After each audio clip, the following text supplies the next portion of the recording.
The room was dark, cold. The walls were metal, stained with old blood. In the center of the room, a man sat chained to the floor. His face was bruised, one eye almost swollen shut, but he smiled like he didn't care. His name was Rook. He was human. The only one here. The alien guards watched him from behind a thick glass wall. They whispered to each other in a strange language. Some laughed. Some shook their heads. They had all seen what was coming next. She was coming. The doors opened with a loud hiss. Heavy footsteps echoed in the hallway, and then she stepped in. Carell. She was tall, almost 7 feet. Her skin was a pale gray, her body wrapped in black armor that moved like muscle. Her eyes were golden and cold. Sharp claws extended from her fingers. Her presence made the guards go silent. They called her the Beast. She had killed over 200 fighters in the arena. No mercy, no mistakes. She didn't speak much. She didn't smile. She didn't stop. Now her next target was Rook. Rook looked up at her. He didn't move, didn't beg, just stared. "So, you're the famous killer," he said, his voice calm. Carol tilted her head. She had seen fear in every enemy before, but not in him. "You should be afraid," she said in a low voice. Rook chuckled. "I should be, yeah, but I'm too tired to care." She walked closer. Her claws clicked against the floor. One step, then another. The guards leaned forward, watching with wide eyes. Rook stayed still. Carell raised her hand. Her claws were just inches from his neck. Then she stopped. Rook didn't flinch. He looked her straight in the eyes. "What's wrong?" he asked. "Not in the mood to kill today?" Carell frowned. Something about him felt wrong or different. "You think you're clever?" she said. "I think you're curious," Rook replied. "You're not like them. You don't enjoy this. You're just following orders." Her eyes narrowed. "You know nothing about me." "I know pain," he said. "I know what it's like to be treated like a weapon." A silence fell over the room. Carell lowered her hand slowly. The guards started shouting through the glass. One of them slammed a red button. Alarms rang out. The cage lights turned red. "Kill him now!" someone yelled from the speaker above. Carell didn't move. Rook laughed again.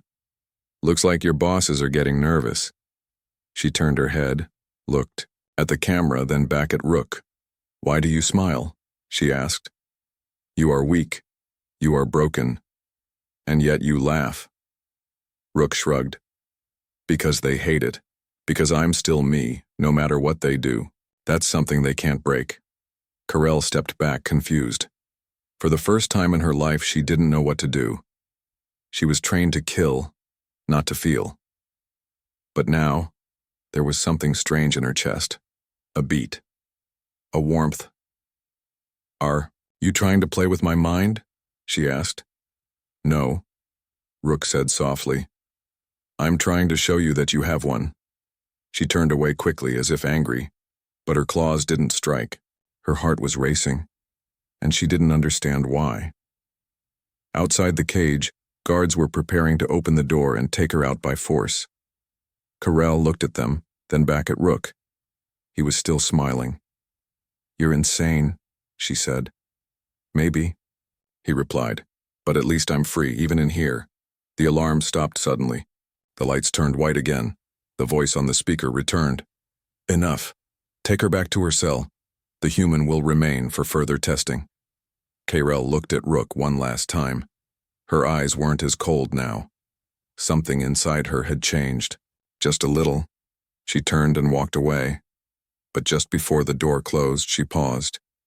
Without looking back, she said quietly, "You are not what I expected, human." And then, she was gone. Rook sat alone again, still chained, still broken, but his eyes were brighter now, because he had just planted a seed in the heart of a savage warrior. And he knew. Something big was about to begin. Strange conversations, The walls didn't talk, but somehow, the silence was louder than screams. Carol stood in the hallway, unmoving. Her orders were clear. Kill the human, return to the barracks, report for reconditioning. But her claws had stopped. Her breath had changed. And for the first time, in many cycles, she was thinking, not just reacting. Back in the observation room, the alien officers whispered. She hesitated. She's broken. She's infected. But none of them dared confront her directly. She was too dangerous, even for them. And yet, she didn't feel dangerous. She felt unstable. That night, something unexpected happened. They locked her back inside the cage. With Rook, no guards, no weapons, just the two of them. It wasn't a mistake. It was a test. Carell didn't speak for hours. She sat in the corner like a statue, her golden eyes watching him. Rook, on the other hand, leaned back against the cold wall, humming to himself. It was a soft rhythm, a melody, almost like a lullaby. "You sing," she said suddenly. He looked up. "Not really, just a habit. Makes the silence less lonely." She didn't reply. "You know," he added, "for someone who's supposed to be a killing machine, you're a pretty quiet roommate." Carell narrowed her eyes.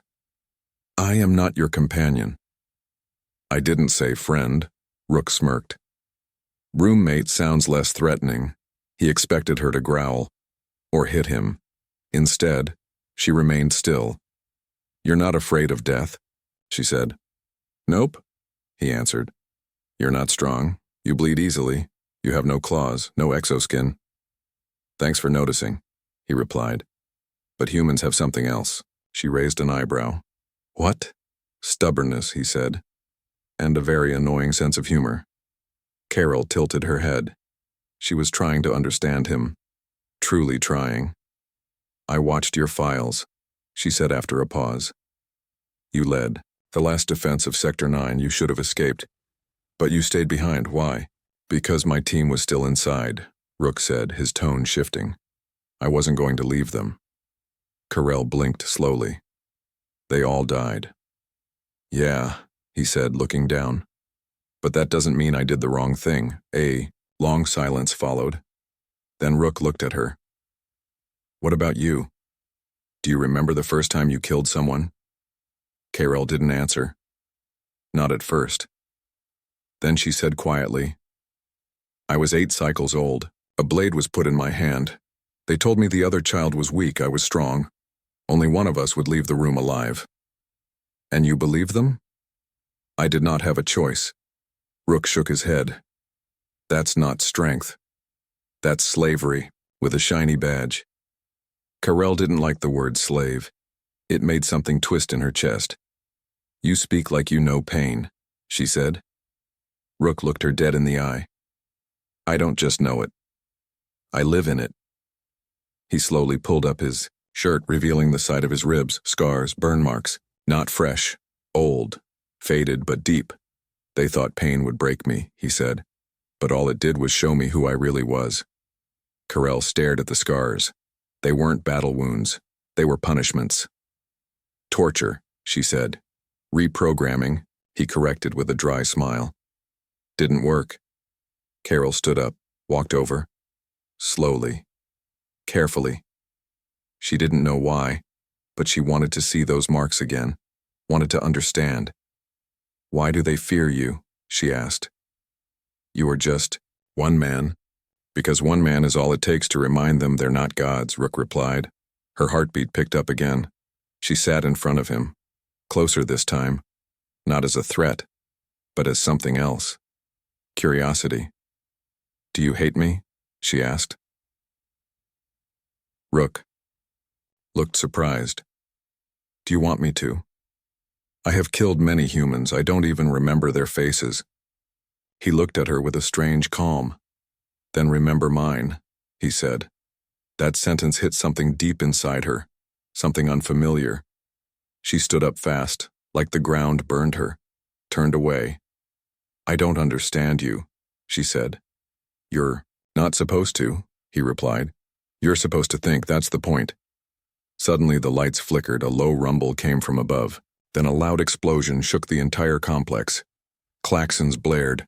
Red lights flashed again. A voice on the speaker shouted, "Containment breach. All units respond. Subjects escaping from level 7. Carell turned toward the door, then toward Rook. Alarm screamed, but he was smiling again. "What's so funny?" she demanded. He pointed to the corner, a small crack in the wall, barely visible but leaking air. "I've been tapping at that wall for days," he said. "Every night, just a little at a time." "You planned this?" she said, stunned. "No," he said. "I hoped." Outside, chaos erupted. But inside the cage, something even more dangerous was happening. A bond between the warrior who forgot how to feel and the man who reminded her what it meant to be alive. As the cell doors unlocked during the riot, Carell turns to him. Her claws extend, not to strike, but to free him. "Let's see how stubborn you really are, human," she says, and together, they step into the fire. Escape isn't freedom. The hallway was burning. Sparks rained from broken lights above. The ground shook beneath their feet as distant explosions echoed through the prison walls. Sirens screamed in every direction, and security bots sprinted past. In panic, weapons hot and firing. Carell moved like a ghost through the smoke. Fast, silent, deadly. Rook followed close behind, limping slightly, but with his jaw tight and his eyes focused. He had broken out of the chains. Carell had made sure of that. They were finally out of the cage, but they weren't safe. Not even close. "This way," Rook shouted over the chaos, pointing toward a maintenance tunnel. Carell hesitated. "That leads to the reactor core. It's unstable." "Exactly," he said with a grin. "They won't expect us to be stupid." She blinked once, then nodded. "Human logic is illogical. I accept." They ran. Behind them, automated drones scanned for escapees. Gunfire blasted through the air as prisoners screamed and fell. The riot had turned into a massacre. Carell turned suddenly, sliced a drone in half with one swipe of her claws, and kept running. Rook looked at her, still amazed. "You know," he said breathlessly, "you're kinda terrifying." "I was made to be," she said flatly. But then, a pause. "Yet you still run beside me," she added. Rook smiled. "Guess I'm stupid enough to trust you." They reached the tunnel. It was narrow and dark, full of steam and dripping pipes. Carell crouched, listening. "No sensors down here," she said. "They've abandoned this section." "That's the plan," Rook said. "Now we find the supply chute and eject ourselves." "You mean shoot ourselves into space?" "Technically," he shrugged. "Just a short jump to the garbage freighter outside. If my calculations are right, it passes by every 8 hours. And if your calculations are wrong, we die." Quickly, Carell stared at him. "You are a strange man." Rook chuckled. "You're a strange alien." Silence followed, not cold, but heavy. They reached a small hatch near the wall. Carell stopped. Her muscles tensed, her eyes narrowed. "What is it?" Rook asked. She didn't answer. She stepped forward, claws ready, and then the wall exploded. A blast wave threw Rook backward. He hit the floor hard, ears ringing. Smoke filled the air. He coughed and tried to stand, but something heavy pinned him down. It was a creature. Not a drone, not a soldier. A hunter. The High Council had sent them. Elite biological trackers, faster than machines, stronger than Carell, and bred for one purpose: recapture or kill. Carell leapt into the smoke with a roar. Her claws clashed with the creature's black limbs, sparks flying. The corridor became a battlefield. Rook could barely see. Just the sound of blades, of metal, of something choking. Then silence. Then a shape walked out of the smoke. Carell. She was, bleeding from the shoulder but alive. The hunter's body lay twisted behind her. Rook stood slowly. "You okay?" She didn't answer. She was breathing fast. Her hands were shaking. She looked down at them, confused. "I felt something," she said. When it had you, I wanted to kill it. Not because of orders, but because... She looked away. I didn't want to lose you. Rook was quiet. Then gently he said, That's called fear. It's messy, but it means you care. Carol's eyes shimmered for a second. Not a tear, not yet. But something was breaking inside her walls. I was never taught to care, she whispered. Then we both get to learn, he said. They reached the launch bay. It was broken, flickering with red lights and sparks. The chute was small, barely big enough for two. But the freighter outside was real, just like Rook predicted. It hovered silently in the distance like a cold promise. We go together, Rook said. Carell nodded. I will protect you. No, he said. We protect each other. They climbed into the chute. It was dark and narrow. Just before the launch, Carell turned to him. If we survive this, she said, what then? Then we run. We hide. We figure out why you're not like the others. And if I turn on you? He looked into her, golden eyes serious now. Then I'll fight you, he said. But I don't think I'll have to. She stared for a moment. Then for the first time ever, her mouth curled into the smallest, faintest smile. A human smile. They launched. The pressure hit like a hammer. The chute shot them into space, spinning, burning, screaming across the stars. Rook blacked out for a second. When he woke, Carell had caught him mid-fall, slowing their landing on the side of the garbage freighter. They rolled inside the maintenance hatch and collapsed on the cold floor, breathing hard. Alive. You did it, Carell said. We escaped. Rook looked at her. No, we survived. She sat beside him. For a moment, neither spoke. The stars outside blinked quietly. Carell broke the silence. I was trained to be loyal to orders. But now, I think I want to be loyal to something else. To what? Rook asked. She looked at him. To someone. Suddenly, a red light blinked on the ship's panel. Incoming transmission. Carell stood up fast, claws out. It's not from them, she said. It's something else. Rook walked to the console. The message read, to human survivor Rook and escaped subject KX3. You're not alone. There's a place for you. Find us. Code, Haven. Rook stared at the screen. Carell whispered, There are others? He nodded slowly. Maybe we're not the only ones running. Outside in the dark of space, something bigger was waiting, and their story had just begun. The hunt begins. The freighter was dead quiet. Rook sat near the window, staring at the blinking stars. The universe looked peaceful. But peace, he knew, was always a lie, especially in space. Behind him, Carell stood like a statue, arms crossed, staring at the incoming message again and again. To human survivor, Rook and escaped subject, KX3, you're not alone. Find us. Code, Haven, KX3. That name made her chest tighten. It wasn't a name, it was a label, a number. She hated it. That's not me anymore, she said aloud. Rook turned his head.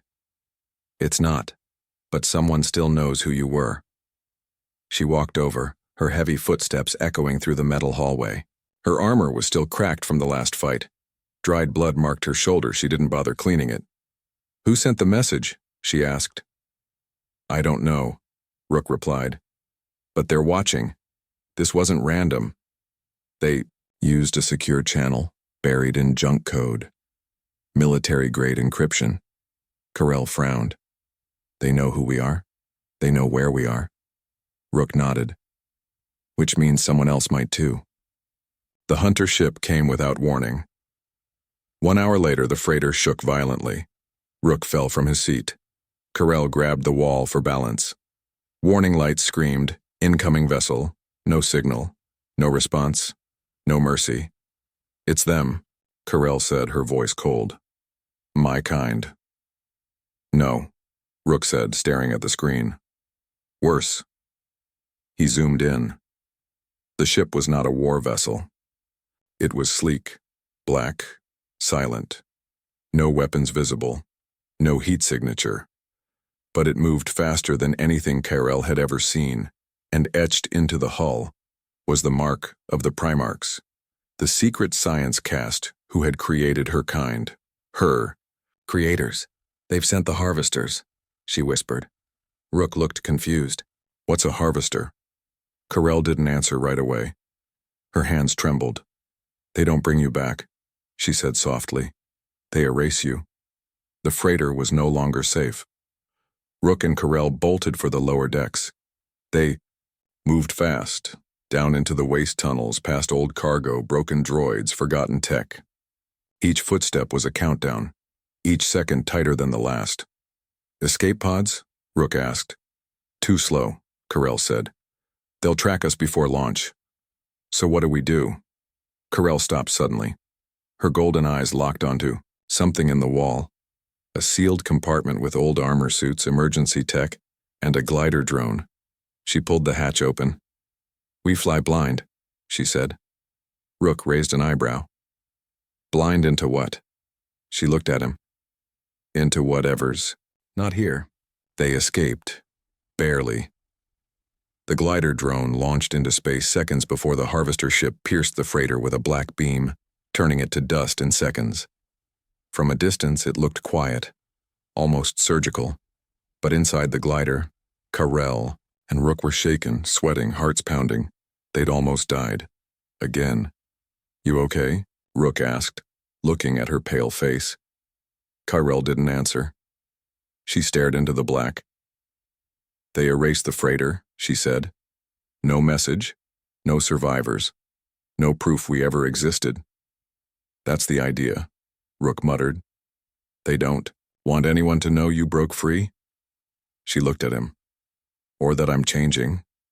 He met her gaze. You're not changing. You're waking up. A new world appeared. The glider was running low on power, but just as the system began to die, a small moon came into view. Forest covered, misty, shielded. As they got closer, a signal pinged. Haven verified. Landing code accepted. A hidden base revealed itself from under the trees. Camouflaged towers rose from the soil. Lights blinked, shields opened, and finally, they were welcomed in. The glider landed with a soft thud. Rook and Carell stepped out, blinking in the sunlight. Real sunlight, they had made it. A woman in gray armor walked out to greet them, human scar across her face. One metal arm. You're late, she said. You're real, Rook replied, surprised. Barely, she said. Come, before they find us. Haven was a secret world. Underground, beneath the trees, was a city carved into stone and tech. Refugees, rebels and outlaws filled the halls. Humans, aliens, hybrids, all hiding from something. This is the last free zone, the woman explained. The Primarchs hunt anyone who resists their control. We give them a place to disappear. Rook turned to Carell. How many of your kind are here? He asked. The woman answered instead. None. Rook frowned. Why not? Because none of them ever survived. Carell's face turned hard. I did. Night fell, and so did trust. Later that night, Carell stood alone outside the base, staring up at the stars. The forest was quiet, but her mind wasn't. She had escaped death, found a place to breathe, but peace felt strange, like an enemy hiding behind a mask. Rook approached quietly. You keep looking up. I'm listening, she said. To what? To the ones coming for me.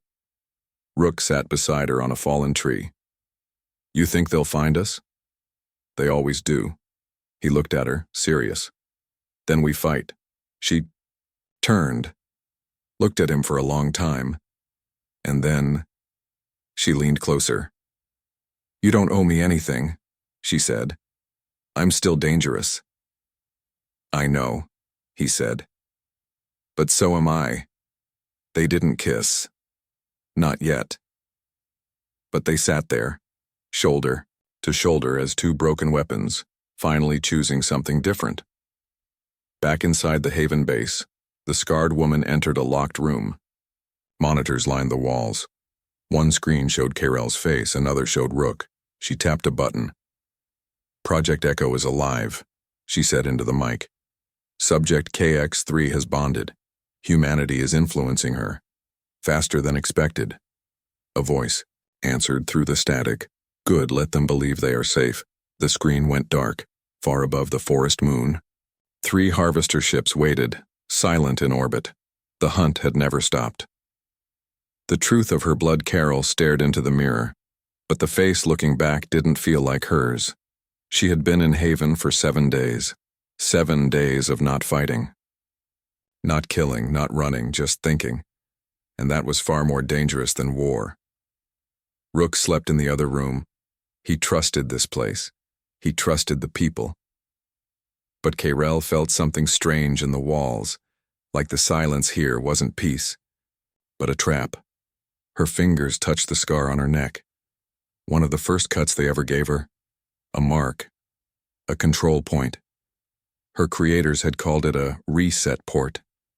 Rook had called it a leash. And now it burned again. Not physically, but in her thoughts. Elsewhere in Haven, Commander Sierra, the woman with the metal arm, walked into the restricted level. Only a few even knew it existed. There, hidden behind a locked door, was a stasis chamber. Inside, another body, half-formed, silver fluid still running through its veins. It looked like Karel, but not quite. Sierra stared at the chamber, her jaw tight. "She's not supposed to evolve this fast," she said into a comm device. A voice answered, "From the shadows. You exposed her to too much human interaction. It's rewiring her." "She's bonding with him," Sierra said. "Emotionally." "That was expected?" "No," Sierra said, her tone growing darker. "She's changing because of it." The voice went silent for a moment. Then, "Initiate the blood test. We need to know if the mutation has begun." Back in Karel's room, Rook woke up with a yawn. "You always stare at the wall, or is that a new hobby?" Karel didn't answer right away. "I want answers," she said. "About what?" "About why they fear me more now than before." Rook sat up, rubbing his neck. "Because you're no longer just a weapon. You're a weapon that thinks." Karel turned to face him. "No, there's more. I feel it. Something in my blood has changed." Rook stood, serious now. "Then we find out what." They dressed quickly and left their quarters, walking deep into the base. But as they passed the med lab, Rook stopped. He noticed something. A file was open on a screen. Unlocked. Like someone had left it in a hurry. It had one title, KX-3. Cognitive Contamination. Report. Karel froze. She tapped the screen. More words appeared. Subject KX-3 has shown rapid emotional evolution after prolonged exposure to human subject Rook. Neural activity exceeds original boundaries. Unconfirmed. Potential for independent thought, empathy, protective instinct. Immediate concern. Reproductive compatibility indicators. Unexpected. Suggested containment or termination if transformation continues. Karel didn't move. Her hands shook slightly, her throat felt tight. "They think I'm dangerous," she said. "Not because I kill, but because I feel." Rook clenched his fists. "They're studying you like a science project." She stared at the words again. Reproductive compatibility. Her voice dropped. "They think I could have children?" "That's why they're afraid," Rook said. "They didn't just create a weapon. They may have created the future." Karel backed away, shaken. For the first time, she looked truly lost. And then the alarm rang. Red lights. Blinking. A voice on the speakers. "Unauthorized access detected. Level 3. Medical wing." They had been spotted. Rook grabbed her hand. "Run." But they didn't get far. Doors sealed shut. Gas hissed from vents. A trap. From the hallway, Commander Sierra appeared. Calm, armed, not alone. Beside her stood a team of armed guards, and a new figure, another Carol, but this one had no emotion in her eyes. No soul. Just cold mechanical precision, a fresh clone. You weren't supposed to see this, Sierra said. Carell stepped forward. You lied to me. No, Sierra replied.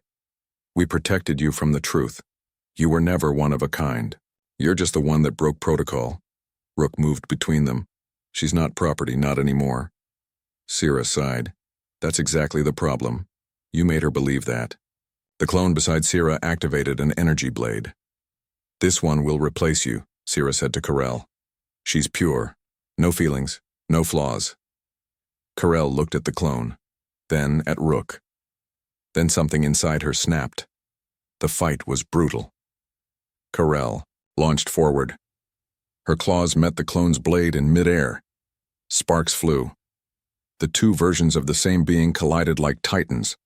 The clone was faster, cleaner, programmed, but Carell was free.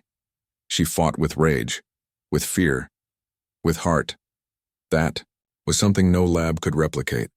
While they battled, Rook ducked behind cover and hacked the security panel. Doors opened.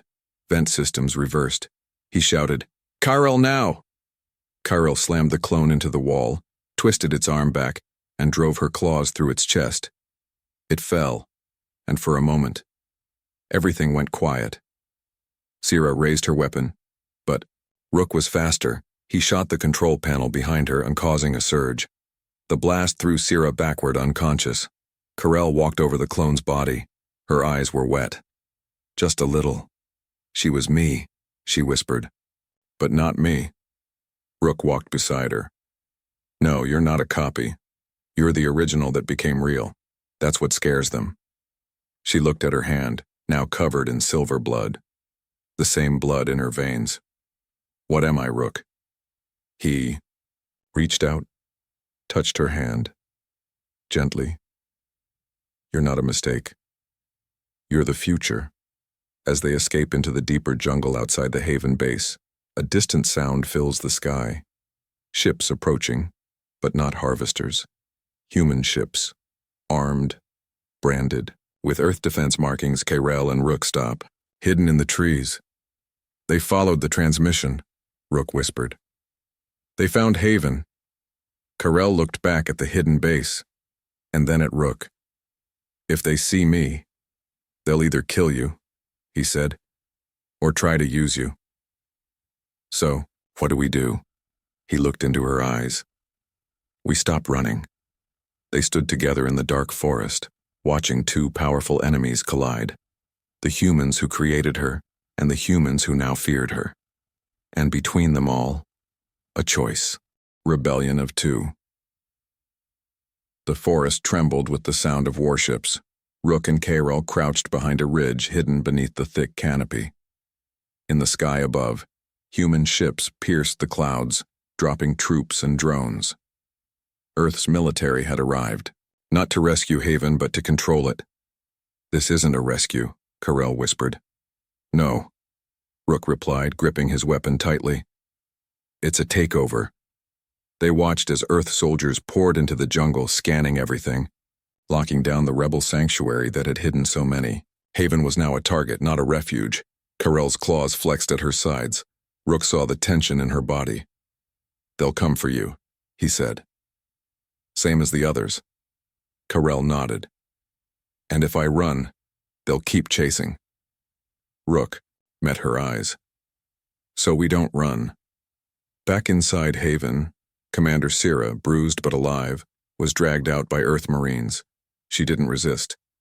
She looked up at the officer leading them, a tall, cold man in white armor, General Harlan. A ghost from Rook's past. I warned you, Sierra said weakly. They're evolving. Harlan didn't blink. Then it's time to finish the experiment. In the trees, Carell's mind burned. She crouched beside a dying tree root, claws buried in the soil. The clone she killed and the things she read, the way Rook had looked at her like she mattered, it all swirled inside her like lightning. She wasn't just different anymore. She was dangerous, to both sides. But maybe that wasn't a weakness. Maybe that was her weapon. I can't hide what I am, she whispered. Then don't, Rook said, checking his stolen rifle. Let them see it. Let the whole system feel it. She turned to him. You would start a war for me? He smiled. No. With you. Their plan was madness. Break into Haven's control center.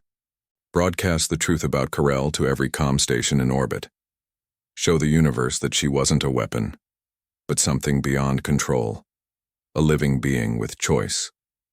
But to do that, they'd have to go through both Earth's elite troops and the leftover Haven loyalists still unsure who to trust. We need chaos, Rook said. A distraction. Carell nodded. Then I will give them one. The storm hit at dusk.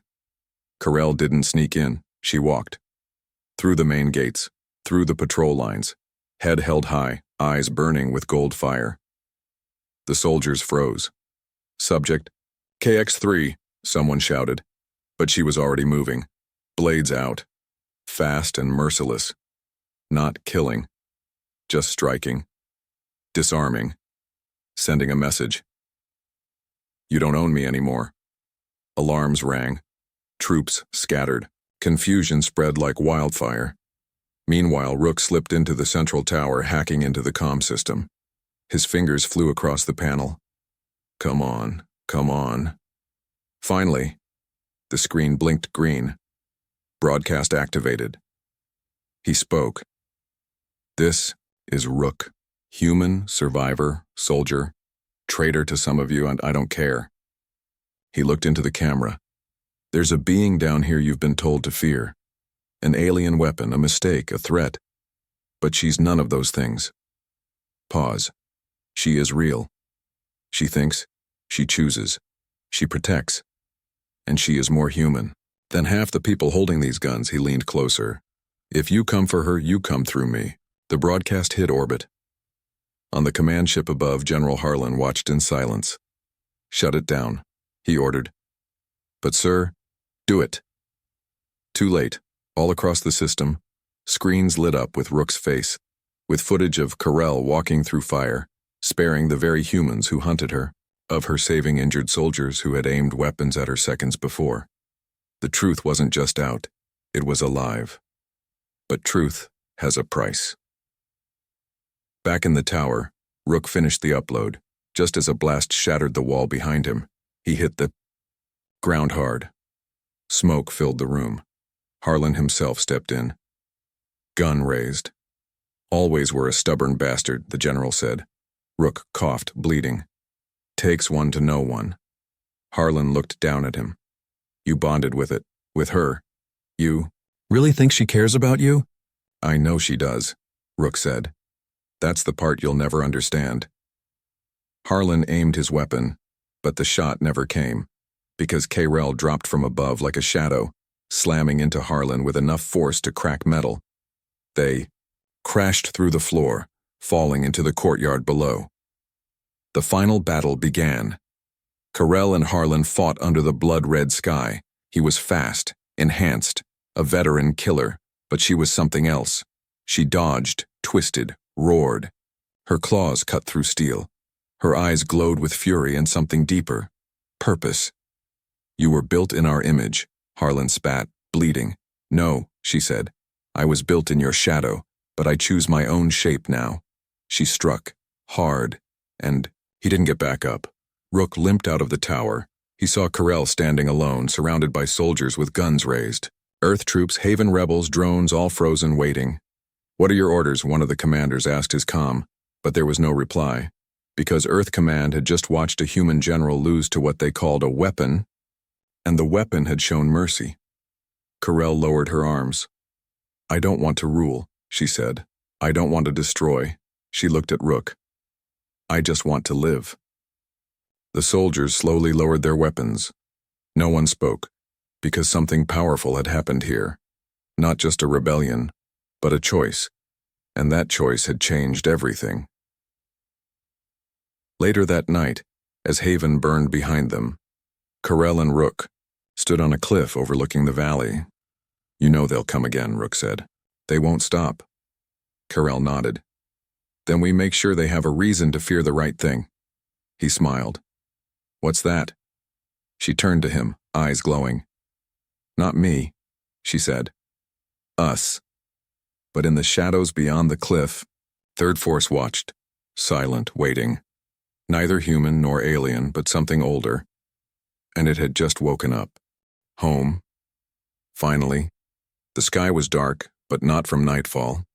Ash drifted through the air like snow. The jungle around Haven was silent. Too silent. Fires had been extinguished, but the land still carried the scent of battle, blood, and broken trust. Carell stood on the highest ridge overlooking the cratered battlefield.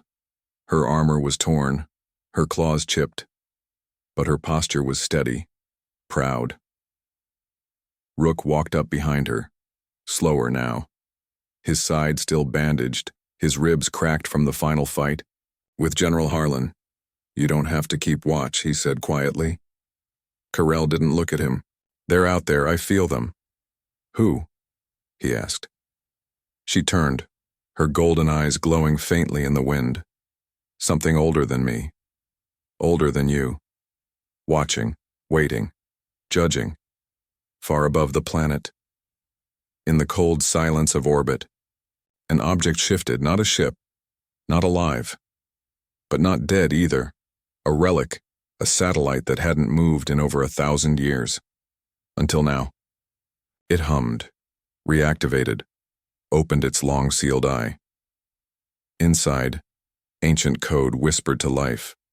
It scanned the planet below, scanned Carell, and began transmitting. Coordinates, a signal, a door unlocking. Something had been triggered by her. Awakening back on the surface, Haven was nearly empty. The refugees had left. The rebels had vanished into the forest. Only a few remained, those too wounded to move or too loyal to abandon Carell. But Carell knew the peace would not last. As night fell again, the message came. A deep, pulsing sound from the mountains. Rook heard it too. It wasn't natural. We're not alone anymore, he said. No, Carell replied. Now we face the architects. They traveled into the mountains. Guided by the pulsing signal, Carell and Rook moved into forbidden ground. The terrain grew strange. Smooth black, stones, glowing veins of blue energy beneath the earth, and then they found it. An ancient structure, towering. Alien, but not like her kind. Older, wiser, quietly alive. A door opened as they approached. No lock, no challenge. As if it had been waiting for her. Rook hesitated. Carell looked at him. You don't have to come, she said. I didn't come all this way to turn back now. They stepped inside, the core of the structure. They entered a chamber filled with light and voices. Not loud, not sharp, but whispers from 1,000 minds at once. A tall figure stood at the center, cloaked, faceless. Its form shimmered, neither solid nor smoke. I am Archive, it said. I remember all who were created, and all who chose to become more. Carell stepped forward. You made us? No, the Archive answered. But I made the ones who did. Rook blinked. Then what are you? A warning, the being replied, and now a witness. The truth was worse than they feared. The Archive revealed the origin of Carell's creators, the Primarchs. They had not been the masters of science. They were thieves, parasites. They had stolen knowledge from this place, ancient genetic. Blueprints meant for peace, not war. They turned evolution into a weapon, the Archive said. They took what was meant to protect life and twisted it to erase it. Carell's eyes burned. So what am I? You are not their mistake, the Archive said. You are the unintended result of stolen design, but that makes you unique, not broken. Rook stepped closer. Then why are we here? The chamber dimmed. Because now you must decide what to do with what you are. The final test. The Archive showed Carell two futures. One, She stays hidden, hunted forever. Earth eventually finds her. She dies in silence. History forgets her. 2. She activates the seed core inside her blood, a genetic failsafe.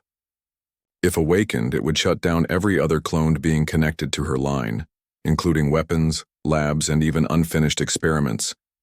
It would free the galaxy from the control of the Primarch's clone network, but it would also kill her. Silence fell. Rook stepped forward.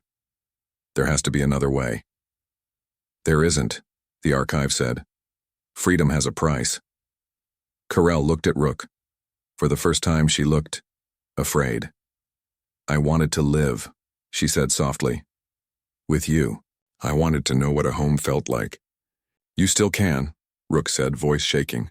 No, she said. If I run, others will keep dying, other clones, other stolen lives. I can end it. She stepped toward the activation panel. Rook grabbed her hand. His voice broke. Please. Don't make me lose you, she held his gaze. I found my home, she whispered. It was never a place. It was you, and she placed her hand on the panel. But nothing happened. The archive's voice returned. You are not alone anymore. Carell turned. Behind her, a soft light flickered. Other beings began to step into the chamber. Half-breeds, escaped clones, rejected weapons. All those who had felt the pull of the signal, they were waking up, one by one, across the galaxy. You do not need to die to start a new future, the archive said. You only needed to lead. Rook stepped back, eyes wide. You started a rebellion, he whispered. Carell blinked slowly. No, we did. Epilogue. Months later, the clone networks fell. Laboratories went dark. Earth's command fractured under the truth made public. The Primarchs, exposed, vanished into hiding, and Carell, she became a symbol, not a queen, not a soldier, something more terrifying to tyrants. A choice. She and Rook rebuilt Haven, turning it into a refuge for the broken, the lost, the ones who refused to be silent. And as peace began to bloom, so did something else. In the soft morning light, Carell stood at the edge of the new settlement watching the sun rise. Rook wrapped his arms around her from behind. She leaned into him. This, she said, is what home feels like. In the deep cold of space, far beyond known stars, a signal blinked in response to the archive's awakening. But it wasn't friendly. It wasn't Primarch. It was something older. It spoke in a language lost before Earth was born. And it whispered only 2 words. She lives.